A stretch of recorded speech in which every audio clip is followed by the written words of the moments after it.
Hello everyone, welcome to my YouTube channel. तो आज के इस वीडियो में हम डिस्कस करने वाले हैं किस तरीके से हमने इस वीक में काम किया है। क्योंकि यहाँ पे अभी कोई भी वीडियो नहीं आ पा रहा चैनल पर, तो इस वजह से मैं आपको वीकली प्रोवाइड कर दिया करूँगा कहाँ पे हमने एंट्री किया था और कौन सा पॉसिबल मूव हम लोग कैच कर सकते थे। तो पहले मैं अपना एंट्री बताने वाला हूँ और उसी के साथ साथ मैं आपको बताऊँगा कहाँ कहाँ पर ऐसा एंडिंग दिख रहा है और रीज़न भी बताऊँगा कहाँ पे किस तरीके से मोमेंटम आया। तो वो सारी चीज़ें जिससे आपका एक बेस क्रिएट होगा, जिससे आपको मालूम होगा किस तरीके से सेलेंडिंग काम करता है, किस तरीके से आप मोमेंटम को पकड़ सकते हो। तो चलिए वीडियो को स्टार्ट करते हैं यहाँ पे। तो यहाँ पे देखेंगे तो ट्यूसडे से यहाँ पे हम स्टार्ट करें क्योंकि मंडे को मार्केट क्लोज था, आपको मालूम होगा। तो यहाँ पे ट्यूसडे से हम लोग डिस्कस करना स्टार्ट करते हैं। देखिए ट्यूसडे के दिन हमने किस तरीके से पोजीशन बनाया था।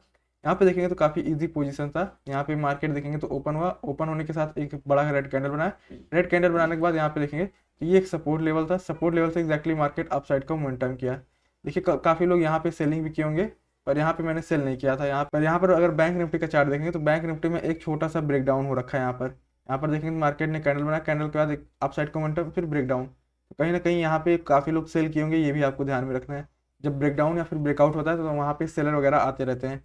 तो जैसे यहाँ पे ब्रेक डाउन में कुछ लोग सेल किए, निफ्टी यहाँ से अपसाइड मोमेंटम करने लगा और दूसरा यहाँ पे इस लेवल के आसपास सपोर्ट था, तो लोगों को यहाँ पे क्या दिखने लगा, रिजेक्शन दिखने लगा। मार्केट यहाँ पे आया, रिजेक्ट किया, ऊपर आ गया। तो यहाँ पे काफ़ी लोग बाइंग कर रहे होंगे, स्टॉप लॉस कहाँ पे, इस लेवल के आसपास रखकर।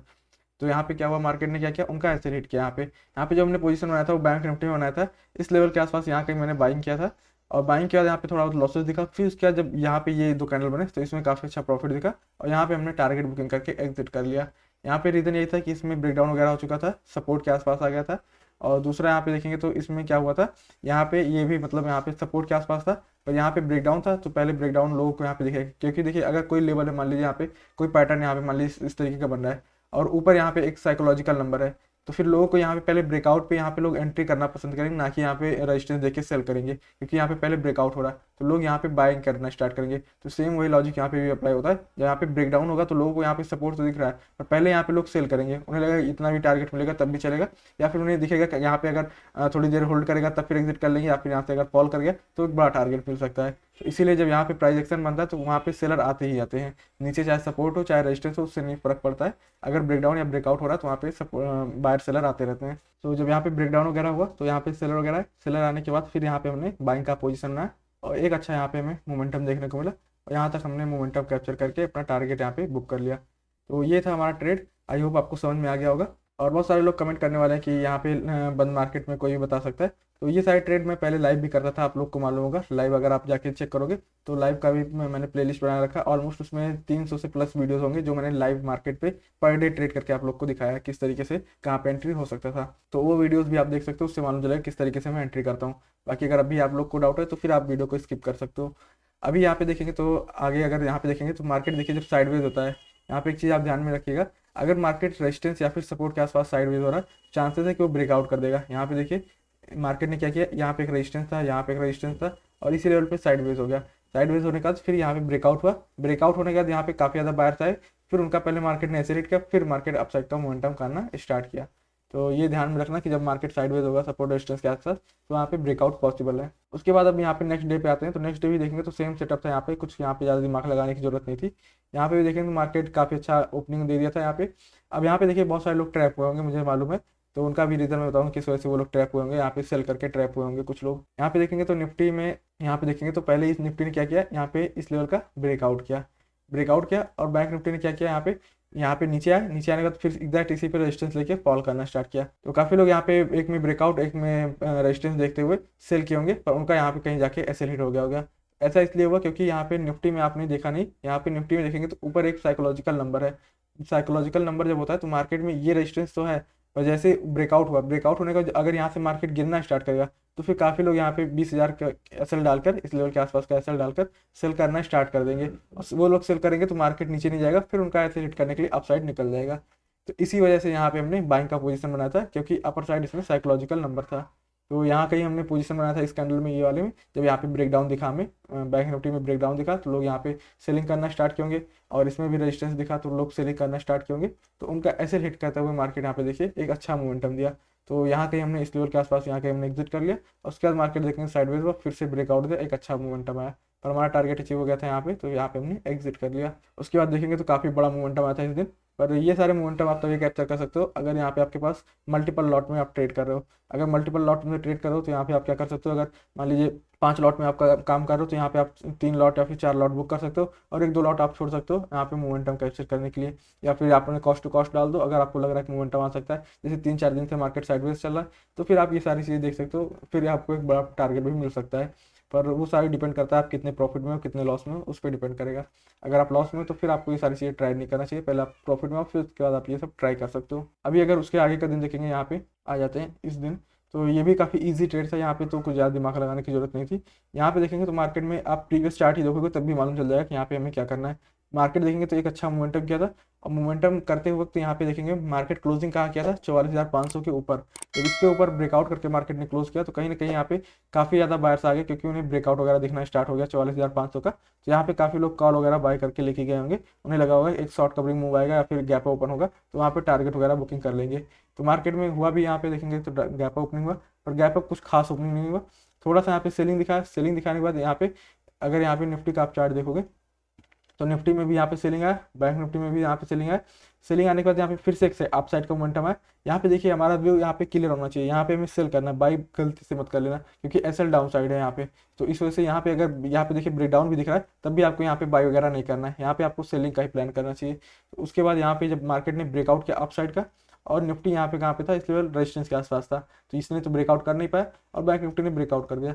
तो आप इस वाली कैंडल में या फिर इस वाली कैंडल में कहीं भी पोजीशन बनाते आपको इजीली यहाँ पे आपका टारगेट देखने को मिल गया होगा। यहाँ पे देखिए पूरा मार्केट ने ब्रेकडाउन कर दिया। तो यहाँ पे जितने भी लोग यहाँ पे 44,500 के ब्रेकआउट पे बाई किए होंगे उनका एसएल यहाँ पर जहाँ कहीं भी होगा सारा एसएल हिट कर दिया मार्केट। और यहाँ पे देखेंगे तो 44,500 के नीचे यहाँ पे 2 बड़े कैंडल बने, इसमें भी लोगों का एसएल हिट हुआ है, क्योंकि कुछ लोग यहाँ पे वेट किए होंगे कि मार्केट रिकवर कर जाएगा, पर उनका पहले एसएल हिट किया, फिर उसके बाद यहाँ पे साइडवेज हुआ और फिर उसके बाद यहाँ पे सेकंड हाफ में मार्केट जाके रिकवर किया। ये देखिए इस तरीके से मार्केट काम करता है, तो ये आपको ध्यान में रखना। आई होप आपको समझ में आ गया होगा यहाँ पे किस वजह से हमने सेल किया था। यहाँ पे काफ़ी इजी था ये दिन, और ये दिन दोनों दिन इजी था, क्योंकि यहाँ पे क्लियर यहाँ पे दिख रहा था चार्ट किस तरीके से काम कर सकता है। यहाँ पे देखेंगे तो इस दिन देखेंगे तो निफ्टी में ऊपर साइकोलॉजिकल नंबर था, तो इससे मालूम चल रहा था मार्केट अपसाइड निकल सकता है। और इस दिन तो यहाँ पे दिख ही रहा था मार्केट यहाँ पे 44,500 के ऊपर क्लोज किया है, तो यहाँ पे बायर वगैरह आए होंगे तो उनको टारगेट करने के लिए डाउन साइड का मोमेंटम कैप्चर किया जा सकता है। तो ये 2 दिन काफ़ी इजी था। हाँ, ये थोड़ा डिफिकल्ट दिन था, यहाँ पे कुछ लोगों का एसएल हुआ होगा, मेरा भी एसएल हुआ इस दिन। यहाँ पे देखेंगे तो मार्केट में हुआ क्या है, यहाँ पे देखेंगे तो थोड़ा सा यहाँ पे टेम्पटिंग मूव हुआ है, इस वजह से यहाँ पे एसएल हुआ है। देखेंगे तो अपर साइड कोई भी साइकोलॉजिकल नंबर नहीं है, ना ही बैंक निफ्टी में ना ही निफ्टी में, दोनों में साइकोलॉजिकल नंबर नहीं है। उसके बाद जब यहाँ पे देखेंगे तो मार्केट में पास में 44,500 का साइकोलॉजिकल नंबर है, और उसके नीचे आके यहाँ पे क्लोज किया है, तो कहीं ना कहीं यहाँ पे सेलर हैं। या जब मार्केट 44 कोई लेवल है और उसके नीचे आके क्लोज कर देता है तो वहाँ पे सेलर आना स्टार्ट हो जाते हैं। तो इसके नीचे मार्केट आ गया तो यहाँ पे काफ़ी लोग सेलिंग करके गए होंगे, और मार्केट उन्हीं को टारगेट करते हुए काफ़ी बड़ा मोमेंटम कर गया। और मुझे तो दिख रहा था यहाँ पे सेलर है कि उनको टारगेट करने के लिए अपसाइड का मोमेंटम कैप्चर किया जा सकता है, और मैं यहाँ पे वेट कर रहा था कि एटलीस्ट यहाँ पे थोड़ा सा ये जो 500 लेवल है इसका एक बार ब्रेकडाउन वगैरह कर दे, फिर उसके बाद यहाँ पे मैं बाई वगैरह कर सकता हूँ। पर मार्केट पहले ही क्या किया, यहाँ पे अपसाइड का मोमेंटम करना स्टार्ट कर दिया, और कंटिन्यू मार्केट अपसाइड का मोमेंटम ही करता रहा। निफ्टी भी देखेंगे तो यहाँ पे कंटिन्यू अपसाइड का मोमेंटम किया, तो इस वजह से यहाँ पे मैंने क्या किया, जस्ट वेट किया। जब मुझे लगा कि जब यहाँ पे ये लोग यहाँ पे जो इस लेवल के आसपास यहाँ पे जो सेल करके गए हैं वो टारगेट वो मतलब निकल जाएंगे, एग्जिट कर लेंगे, तो जो लोग यहाँ पे इंट्राडे में बाई कर रहे हैं उनको हम टारगेट करने के लिए सेल साइड का पोजीशन बना सकते हैं। तो यहाँ पे मार्केट में देखेंगे तो निफ्टी यहाँ पे देखेंगे तो इस लेवल के आसपास एक स्ट्रॉन्ग कैंडल बनाया था 934 पे, और 934 पे अगर आप आओगे बैंक निफ्टी में तो यहाँ पे देखिए ये कैंडल था। तो यहाँ पे अगर देखेंगे, अगर इतना चार्ट आप देखोगे, यहाँ पे देखिए ये इतना चार्ट, तो आपको दिख रहा होगा कि यहाँ पे एक रेजिस्टेंस है, ये एक रेजिस्टेंस की तरह काम कर रहा है। अगर इसका ब्रेकआउट होगा तो फिर से बायर आना स्टार्ट होंगे। तो जैसे यहाँ पे देखिए इसका ब्रेकआउट हुआ, बायर आना स्टार्ट हुए, फिर से निगेटिव कैंडल बना, तो यहाँ पे हमने सेल साइड का पोजीशन बनाया था, और फिर उसके बाद मेरा एसएल इस वाली कैंडल में जाके हिट हो गया था। ये जो कैंडल यहाँ पे बना था ब्रेकआउट हुआ तो यहाँ पे मेरा एसएल हिट हो गया, तो यहाँ पे मैंने एग्जिट कर लिया, और उसके बाद देखेंगे तो मार्केट कंप्लीटली साइडवेज हो गया यहाँ पे। सो आई होप आपको समझ में आ गया होगा किस तरीके से हमने पूरे वीक में काम किया। एक एसएल हिट हुआ है, 3 टारगेट मिला यहाँ पे, तो कोई ज़्यादा यहाँ पे दिक्कत नहीं हुआ, पूरा वीक यहाँ पे हमारा ठीक ठाक निकल गया है। अभी देखेंगे कल के दिन, मतलब यहाँ पे मंडे के दिन किस तरीके से काम किया जा सकता है। काफ़ी ईजी है मार्केट यहाँ पे, अगर आप थोड़ा सा भी यहाँ पे चार्ट को देखोगे आपको समझ में आ जाएगा किस तरीके का मंडे के दिन पोजीशन बनाया जा सकता है। देखिए यहाँ पे अगर आप देखेंगे तो मार्केट क्या किया, एक साइकोलॉजिकल नंबर के नीचे नीचे ट्रेड करता रहा और यहाँ पे ब्रेक डाउन वगैरह भी दिखाया। यहाँ पे देखेंगे एक रेंज बनाया था, यहाँ पे देखिए एक छोटा सा ब्रेक डाउन और फिर उसके बाद यहाँ पे ब्रेक डाउन, और यहाँ पे जैसे ये वाला ब्रेक डाउन हुआ तो इसके ऊपर लोग यहाँ पे एसएल रखे होंगे। तो मार्केट ने क्या किया, उनका एसएल हिट नहीं किया और थोड़ा सा ऊपर गया फिर से नीचे आ गया। तो कहीं ना कहीं यहाँ पे इस लेवल के आसपास एसएल है, यहाँ पे एसएल है, तो मार्केट में अप साइड का मोमेंटम आ सकता है। अब अप साइड का मोमेंटम आने का मतलब ये नहीं कि अगर मार्केट यहाँ पे ओपन हो गया 44,500 पे तो आप यहाँ पे बाई कर लो, ऐसी गलती नहीं करना है आपको। यहाँ पे अगर मान लीजिए मार्केट यहाँ पे मान लीजिए फ्लैट से थोड़ा सा गैप ओपन हो जाता है, यहाँ के ओपन हो जाता है, तो आप यहाँ पे आराम से बाय वगैरह का ट्रेड बना सकते हो। थोड़ा बहुत रिट्रेसमेंट या फिर कुछ कैंडल वगैरह देख कर यहाँ पे जैसे आपको बुलिश कैंडल दिखे आप बाय कर सकते हो, और फिर टारगेट आपको 44,500 के ऊपर ऊपर रखना है, क्योंकि इसके ऊपर लो का एसिलेट होगा। तो ये आपका एक ट्रेड बन सकता है, एक काफ़ी अच्छा ट्रेड होगा ये वाला, क्योंकि यहाँ पे काफ़ी लोग यहाँ पे सेल करके गए होंगे यहाँ पे, तो उनको टारगेट करने के लिए एक अच्छा अपसाइड का मोमेंटम कैप्चर किया जा सकता है। फ्लैट ओपन हो जाएगा तो फिर थोड़ा सा आपको वेट कर लेना, क्योंकि हो सकता है मार्केट सेलिंग में भी जा सकता है और बाइंग में भी जा सकता है, क्योंकि यहाँ पे मार्केट में देखिए जो यहाँ पे सेल करके बैठा है वो थोड़ा सा यहाँ पे वेट करेगा, उसे लगेगा कि मार्केट नीचे जा रहा है, और पर अगर मार्केट ऊपर आना होगा तो मार्केट क्या करेगा, पहले एक अपसाइड का मोमेंटम देगा, उसके बाद फिर से यहाँ पे रिजेक्शन दिखाएगा इसी रेजिस्टेंस के आसपास से, तो वो लोग फिर से सेलिंग करना स्टार्ट करेंगे, एवरेज करेंगे और फिर मार्केट उनका ऐसे रेट करेगा। तो आप क्या कर सकते हो, यहाँ पे पोजीशन बना सकते हो रिट्रेसमेंट पर। और अगर मान लीजिए यहाँ पे market directly gap down open हो गया तो फिर देखिए ये लोग सेफ हो जाएंगे सेलर, तब फिर आप यहाँ पे बाय वगैरह मत करिएगा, फिर आपको वेट करना है, यहाँ पे देखना किस तरीके का मोमेंटम आ रहा है। अगर पहले सेलिंग आ जा रहा है तो यहाँ पे 44,500 का लेवल आ जाएगा, तो कहीं ना कहीं अगर इसके ऊपर से मार्केट अपसाइड निकलेगा तो काफ़ी लोग बाय वगैरह करेंगे, तो फिर मार्केट छोटा मोटा ब्रेकडाउन देने आ सकता है। और अगर मान लीजिए यहाँ से मार्केट डायरेक्टली अपसाइड आता है तो फिर यहाँ पे ये क्लोजिंग प्राइस है, अगर यहाँ से रिजेक्शन वगैरह दिखाएगा तो उसकी ब्रेकआउट वगैरह आ सकता है। पर उसके साथ साथ आपको निफ्टी का भी चार्ट देखना है। निफ्टी में अगर सेलर एक्टिवेट हो रहे हैं और इसमें बायर एक्टिवेट हो रहे हैं तो आपको वेट कर लेना है, जब दोनों में बायर या फिर सेलर एक्टिवेट होना स्टार्ट हो जाए तब फिर आपको पोजीशन बनाना है, या फिर एक में ब्रेकआउट वगैरह हो जाए तो वहाँ पे बायर एक्टिवेट होंगे, तो इसमें भी ब्रेक, यहाँ पे भी अगर मार्केट रेजिस्टेंस के आसपास रहेगा तो यहाँ पे भी बायर एक्टिवेट होने स्टार्ट होते हैं, तो फिर वहाँ पे आप रेजिस्टेंस के आसपास सेल कर सकते हो। तो इस तरीके से आपको प्लान करना है कल के दिन, मतलब मंडे के दिन। आई होप आपको समझ में आ गया होगा। ये चार्ट काफ़ी क्लियर यहाँ पे क्लियर दिख रहा होगा आपको, यहाँ पे इस लेवल के आसपास काफ़ी लोगों का एसएल होगा। तो यहाँ कहीं अगर ओपनिंग मिलता है तो सबसे बेस्ट ट्रेड मिलेगा आपको बाइंग का, और वो ट्रेड आपको 44,500 के ऊपर ऊपर टारगेट दे सकता है। अगर यहाँ पे मिडल में कहीं ओपन हो गया तो ये थोड़ा सा डिफिकल्ट मार्केट रहेगा, फिर यहाँ पे आपको देखना पड़ेगा मार्केट ऊपर जा रहा है या फिर नीचे आ रहा है, किसको एक्टिवेट कर रहा है, तो उस अकॉर्डिंग यहाँ पे पोजीशन बनेगा। यहाँ की ओपनिंग होगा तो सबसे बेस्ट ट्रेड आपको मिलने वाला है बाइंग का। तो that's it for this video, मिलता हूँ मैं आपको नेक्स्ट वीडियो में। Thank you so much.